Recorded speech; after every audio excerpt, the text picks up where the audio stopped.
Welcome, you beautiful people out there, to another session of 30 Minutes with a Modern Mystic. And welcome, beautiful Michael. Hi there, everyone. Today's topic is going to be da-da-da-da. Self-improvement. My first question, therefore, obviously is going to be, can you improve? Now that's going into one of the distinctions, yourself / can you improve self? There you go. There you go. It's easy when you speak in any video or in any hall or anywhere you to a speaker. I've come across this many times. People listen to you through the box that they live in. Right. And I once gave a talk, and 5 people heard me. One person heard me talking Krishnamurti. Another person heard me talking that American thing. Byron Katie. Byron It's gone Katie. out of no, not a woman. It's gone out of my head as I said it. And another person heard me talking Christianity. Another person heard me talking. 5 different people heard me speaking in different ways, and I realized it was a lesson for me because I listened through my box, and so they taught me that I do that, and so I did my best to come out the box and listen openly without being attached to my opinion. And it takes a while, but it's worth doing. And so self-improvement is a little bit the same. You know, people hear me say everyone is perfect, and let's start off with the premise you're perfect, and work it from there. And then they say, well, can't you improve yourself? And that's an interesting question, because if you criticize yourself and judge yourself and see the room that you feel you should improve, this is all based on your judgment and criticism of yourself, which will, generally speaking, be harsh. You know, we're pretty hard with ourselves, probably harder than anybody else would be with us. And so self-improvement to me means that if you focus on your perfection, where you focus, your energy flows and connects and creates. So the very fact of focusing on yourself as a beautiful being of love and light, or whatever way you like, that is very positive and uplifting, then I think you'll find that that's the way you grow. Just as a comment, I read out the other day, a man I admire very much, Adyashanti. He said, we're all in the same boat. None of us are perfect. Now, I understand those, and he continued on a bit further. I understand those sentiments, and I can understand why he would say that. Because if you're going to talk to a collective of people, you really need to talk at the place that they understand. And I don't always do that. I like to make people either react to me or lift their game to a higher place.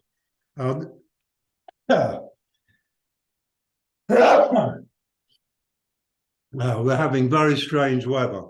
It's much colder, 10 degrees colder than it should be. And when my head gets cold, I sneeze. So I don't disagree with Adyashanti, and I don't agree with him. I'd love to sit down and have a chat with him about that, and I bet it would end up saying exactly the same thing together. But I like to assume, rather than that we're all imperfect and there's no such thing as human perfection, I would rather like to say that if there's a supreme creator and we were created in the image of divinity, then we are perfect, and all our criticism and everything we do that reduces us takes us further away from perfection rather than toward it. And the journey toward, like, perfection does not have a ceiling. Okay, folks, there's no ceiling. You don't hit your head on it. Oh my God, I'm utterly perfect. There's no lid to perfection. And so perfection keeps growing and growing and growing and takes you in eventually away from your physical body into other dimensions and other expressions of being. And still perfection is growing. And so if you realize that you're focusing on being perfect, and that is a journey toward eternal, ever expanding perfection, then I think you'll get what I mean.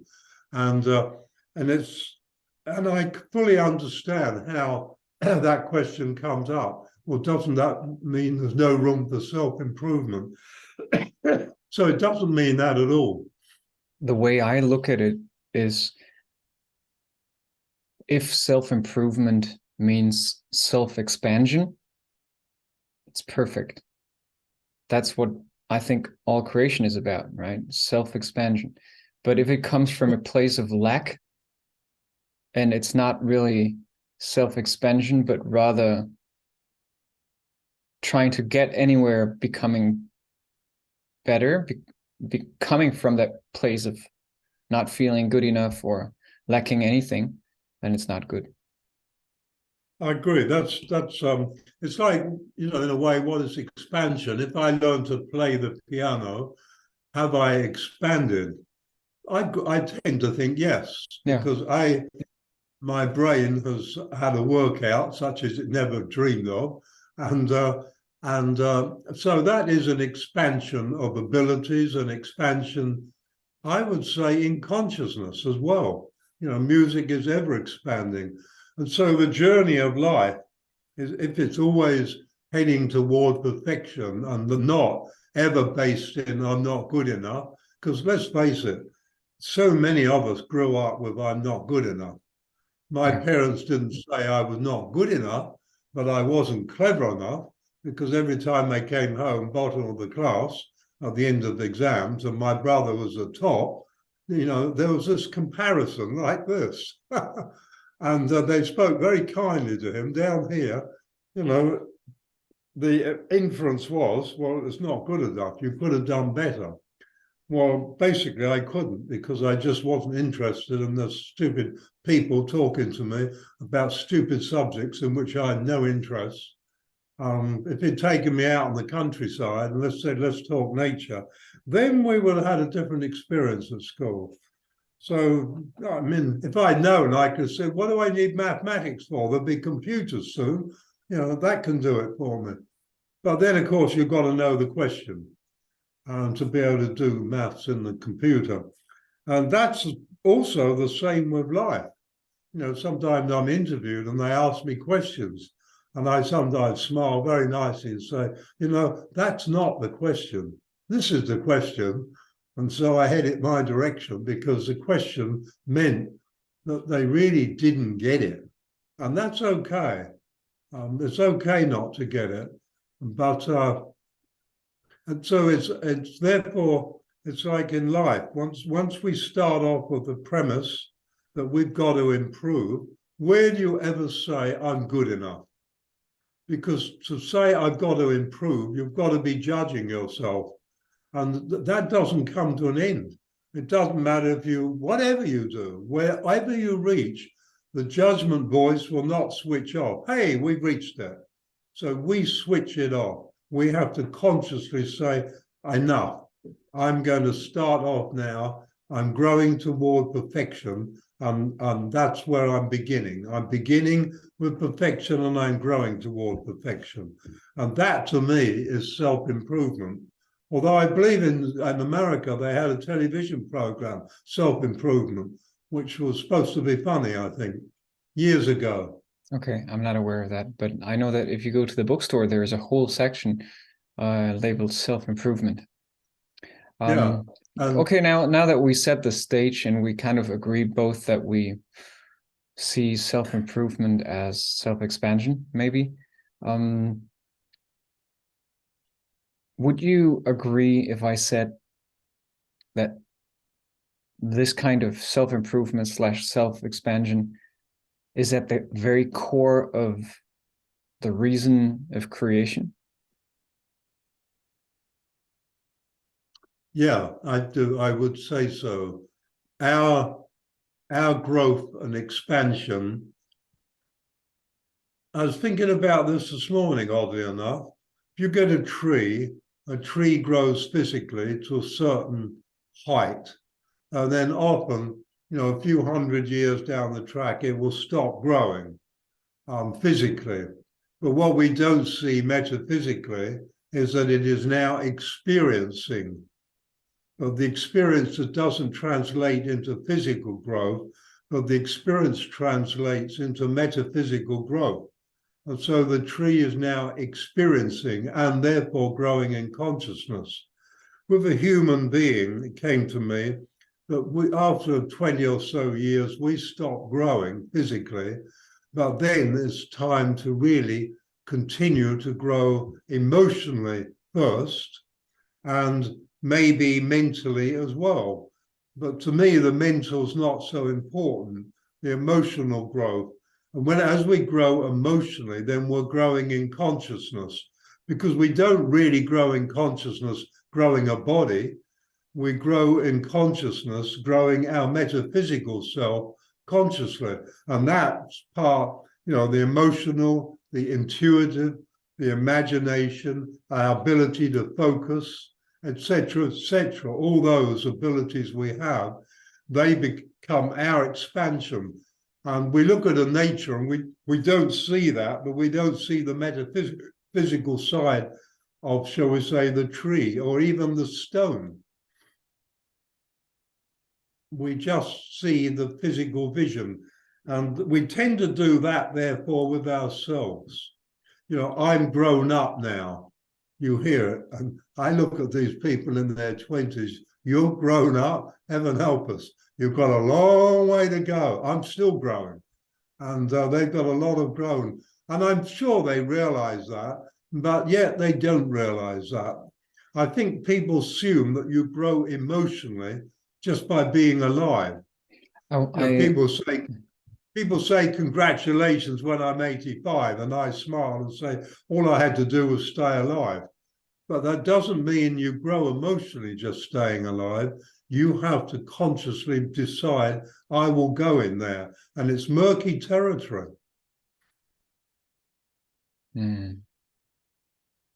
I forgot what I was just going to say, so I guess it didn't really matter that much. But oh, I'm sure it did. Would you say that self-improvement, the way that we've defined it now, is essential, is necessary, is if you're not expanding, basically you're dead? I think there's a lot of dead people walking around for sure. But self-improvement and the way we've defined it means you're growing in consciousness. And that's what we're here for. That's the whole meaning of life. Some people say to me, what is the meaning of life? And I reply, you are the meaning of life. And the meaning of you is the meaning of life. And so do you give it meaning, or do you just bumble along with no idea what you're doing? And so if you give life meaning, life gives meaning to you, because life is it's an aspect, like we are life. And so what you put out there, like the boomerang, it comes back. And so if you put out meaningful relationships, you put out meaningful growth emotionally, so that you can see somebody's hurting and you're hurting. And instead of lashing out at them because they said something clumsily or stupidly to you and hurting them more, you realize they're hurting and you're hurting, and you realize two hurts don't make self-improvement. And so self-improvement is also very much when you smile at the other person and just say, nice to meet you, have a nice day, or whatever is appropriate, that you move and you keep your hurt to yourself. And that's a good subject. We'll do that another time. Emotional hurt. I think that's an important one to do. Yeah. I was just thinking the other day that nothing or anything can mean whatever to you. It's just your personal focus and definition. Something might be completely meaningless to somebody, and to somebody else, it means the world. And so another way of looking at this whole self-improvement, just as you were saying now, maybe is that we're growing towards finding meaning and defining meaning and giving meaning in more and more things and more out there, and finally discovering that it's in us. And so maybe a totally different way of looking at it is establishing a relationship with the universe that is maybe self-expansion, right? And growing into more and more relationship with everything that is out there and finally not out there. Yeah, and that means you're growing in consciousness, and the more conscious you become, the more there is to grow into, toward, connect with, and embrace. It's just it's like you said at the beginning, what's meaningful to one person isn't another. We have trash and treasure markets here.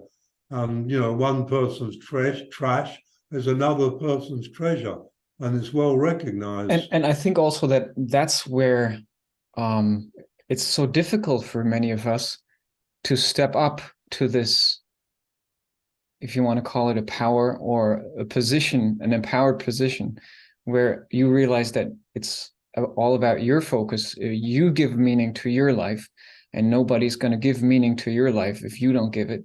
You might sit in a sunset, watch the sunset, and just be completely bored, or you might create enjoyment in that sunset for yourself. And I think that moment of realization, when you realize it's in your hands, is also scary. And I think that's maybe the reason why for so many of us, we don't want to go there, because then there's nobody responsible other than us. I often say, if you're, so many marriages and relationships are based on my security as the other person. They make me happy. They give my life meaning. And that's wonderful. But eventually, a lot of people find themselves alone and they're not in a relationship. And then what do? They immediately look for somebody else to make them happy, to make them feel whole. And of course, you just said it, the onus is on us to give ourselves meaning in life, and have a meaningful life. Even living alone, we can do that because we have meaning. And when you realize that each one of us is connected with all humanity, then in a way, there's no such thing as alone, because we live in a universe of oneness. Now, there can be lonely, but lonely is then based in separation and isolation. And so it's very easy for me to sit here and say, well, when you're alone, you're not really alone, and you can feel the connection. But it's like you said, you can feel that connection with a sunset or a sunrise. You can feel that connection with your pets. This is why so many people have pets. You can feel that connection in a beautiful garden or a park. You can actually feel that connection by seeing people without having to engage them. And you can improve on it by seeing a person dressed in a way that you would normally be critical of, which is simply expressing outward self-criticism. And you'll see this person, let's just say a goth, and you don't like goth. There's a lot of piercings, and it's a way of their dress. And you look at them and think, okay, I'm making a judgment on this person, and I'm going to cease that judgment. This person is wearing clothes that I don't personally approve of, but what does that matter? And so I will not look at this person in a negative way. I will look at it in a framework of, wow, that's just a beautiful person. That is self-improvement. That is self-improvement. It's just something that nobody knows is going on. In fact, with the goth, I have done that. And I saw these group once, and I just couldn't believe it. They looked like really strange to me. And then I took it even further. I changed my way of seeing them, and I walked over to them and said, I'm an old fogey probably, but when I see all those piercings, I'm sure I wouldn't have the courage to have them. And 5 minutes later, all three of us was engaged in conversation. They were really nice people, really nice. They embraced me, as it were. They didn't say, "Get lost, old guy." And we had a lovely conversation. And they told me, yeah, it did hurt, but for them it was worth it. And I didn't say I don't like that or anything. I just said, yeah, it's there's many ways to what we want to do. One day you'll be, if you want, you can take them out, and you'll know none the worse for it. I said, so many of us have scars that nobody sees, but we are worse for them. Your scars will be slightly visible, tiny bit. And so we'd moved it to inner scarring and outer scarring. And they thought that was really cool, man. Did you feel inspired to get a piercing after that conversation? No, that person, no, I've never considered piercing. I've had enough in my life. They're called injections. Used to be penicillin. God, they were painful. But I think that's beautiful. I took it just that step further. Yeah, I think if we all were to live like that, humanity would look very differently. Yeah, yeah. I mean, if we were accepting of each other for our differences, we don't need to be all the same, and we'll never be all the same. We all have different emotional components and content. But it's lovely, coming out of the boxes and exploring and risking being rejected even. And then if you're rejected, you took the risk and you are rejected, then you don't reject yourself. You just say, okay, well, that didn't work, and that's it. Do you think the word improvement, or even expansion for that matter, is kind of an illusion in some way? Is kind of an illusion in some way?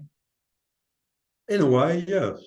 But I mean, our whole language is based in illusion. Yeah. So if you had to paraphrase it without using the words improvement and expansion, how would you describe what takes place metaphysically if you're expanding, or if supreme creation is expanding, if any being is expanding? What is actually happening? Are there growth in consciousness? Are you raising your vibration? Is your vibration getting finer?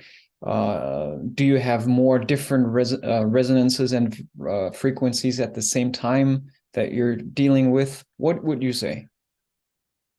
Yeah, I mean, I remember once getting inside of the head of a person, and he was calculating how to kill me and where he'd hit me on the head with which particular rock. We were sitting on a rocky beach, and 2 weeks later, he was in the Prince Henry Hospital, our mental hospital, and I took him there, and he wanted to go. And so what I found was, outwardly, he was a nice, outgoing guy, definitely a bit distressed, and there's no question that was visible. But as for the complexities that were working in him, I was aghast. I never did that again with anybody. I decided I didn't want to know. That was way too much. And I think that inside us all, there are shades and shadows, and these all translate into various frequencies of higher and lower, of different resonances. The resonance is more our direction in life, and so we're continually moving. Hope if we're lifting our frequency and lifting our resonance, and if, say, we're alive now and you say, okay, I want to emerge from this turmoil in the best person I can be, the very thought of that, your frequency starts to lift, just thinking of that. Right. And then if you put it into active daily life, then your whole frequency begins to lift. The simple term is consciousness is growing, and you are growing, you as an aspect of the consciousness of the whole, you are not only growing yourself, you're growing humanity. Which Not brings that a they will make whole which brings a whole nother dimension to the word self-improvement. it does, doesn't it? Yeah, Oh yeah, so I it's remember now what I was going to ask a couple of minutes ago. Would you agree with the observation that maybe 70, 80, maybe more percent of humanity resists self-expansion? I think unknowingly, unwillingly. Why I do you think think that some is? Why do you think that is? I think that the subconscious program that is enslaving humanity is definitely a resistance to growing in consciousness. It's, and I think that was why it was thrust upon us. Mind you, we could have let it go long ago, but that was, I think, if you go back far enough, I think that was the whole idea of it, was a form of enslavement. And I think the draconian and the elite have been trying to build that on that enslavement very successfully for a very long time. And now we're breaking away from it. And that is self-improvement. So just taking your thoughts away from compliance and things like that is self-improvement. Just looking at yourself and saying, okay, I choose to be the best I can be. And whatever that means to you, whatever that means, we don't look at what does that mean, whatever that means to you, and you head in that direction, you are growing, you are on the path of self-improvement. Would it even be possible to live a lifetime without any form of self-expansion? I I doubt. doubt it. Yeah.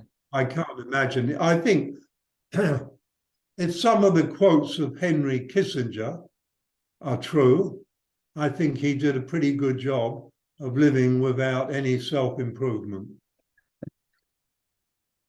And others of his ilk. You know, people who preyed on the human condition, there's no self-improvement there. Scammers, I think they're definitely on a path. There's no self-improvement there. Especially, I happen to know their main target is the elderly, many of whom are confused, are not sure, and they get these very, very clever scammers today, and they're lost and they lose their life savings. I think those people are not on a path of self-improvement, and I don't care if they're nice to their kids. I don't care if their husband or wife treats them well and they treat them to each other well. They are not on the path of, if you're cheating one person, you're cheating humanity. And so there are many paths that people take that is a denial of self-improvement, and those people will not be on my or your future path. Now, even though we're almost done with half an hour, I think, but now that led us, I think, on an interesting path here, which is the opposite of self-expansion possible too? So can you actually decrease, or what would be the right word to use as an opposite for Yeah, expansion? there's a beautiful saying, I don't know who said it, Could you but shrink? anger is a handful of tears. Anger is an unexpressed handful of tears. To words to that effect. And I think that's a beautiful, beautiful quote. And so I think if you forget anger, if you maintain a life of deliberate hate, then you're definitely on a path of that will take you away from growth and will actually reduce you and make your next incarnation reduced on the previous one. And you could then find that you were on a path of reduction. Now, it doesn't mean you. But wouldn't like any possible extreme path of reduction ultimately lead to a moment of realization where pain and hurt is so strong that Yes. Yes, of course. Absolutely. There's no point. I was going to actually say there's no point where you're beyond saving, we'll say. So There's no even point where, so even no if point you're where extinction. so maybe we could say that even if you're on a path of reducing yourself, you're ultimately heading towards self-expansion. You could say that, but you're also on a path of pain and suffering. Right. And if you follow, I did, my path was pain and suffering. If you follow it far enough, it did things for me, but on the other hand, it nearly physically killed me. You know, Right, I very wasn't doing. recommendable. Let's use these last couple moments to, as always, give some practical advice, maybe to the listeners who would like to know how to best, Self-improve. yeah, how to head on that journey towards consciously embrace that journey of self-expansion. I think one thing is it's a spiritual journey, but it also needs to be a physical journey and an emotional journey. And so I would say, to be a little bit different, when you wake up in the morning, you go into the bathroom, have a look at your image, because that's all it is, a reflection of you. Have a look at it and realize this person is going to be in my life quite a long while. Eventually, they too will pass and I will continue. But why don't I make this person in the mirror my best friend? Why don't I do all that I can for them? And this doesn't mean I'm not user friendly for other people, but why don't I turn the person in the mirror into my best friend on a daily basis? And when I go to bed each night, I'll look in the mirror and say, was I your friend today? Did I support you and care for you and look after you? Doing that and always looking for the positive will take you on a journey that is quite holistic and definitely will take you on a path of self-improvement. Thank you, Michael.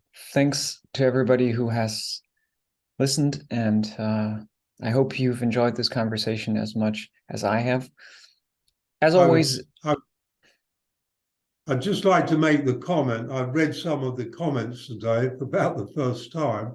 I often felt I was throwing these into the great ocean, and I read some of the comments, and I like them. And thank you for watching. Thank you for listening. Thank you for enjoying it. If you feel critical of it, it's okay. That doesn't hurt us. But thank you for engaging us. I appreciate that. in fact, it only motivates us to put more content out there to be critical of. No, or to lift your life. I mean, as that always, is the ultimate. If you love her, yes. That's the ultimate purpose, and I think in life is to, as you lift yourself, to lift other people. And I've lifted myself a long way over the years, and now it gives me joy and immense, like, spiritual satisfaction to help lift other people, to show them the way to lift themselves. It's very satisfying, fulfilling. That's the word. Beautiful So way. thank you.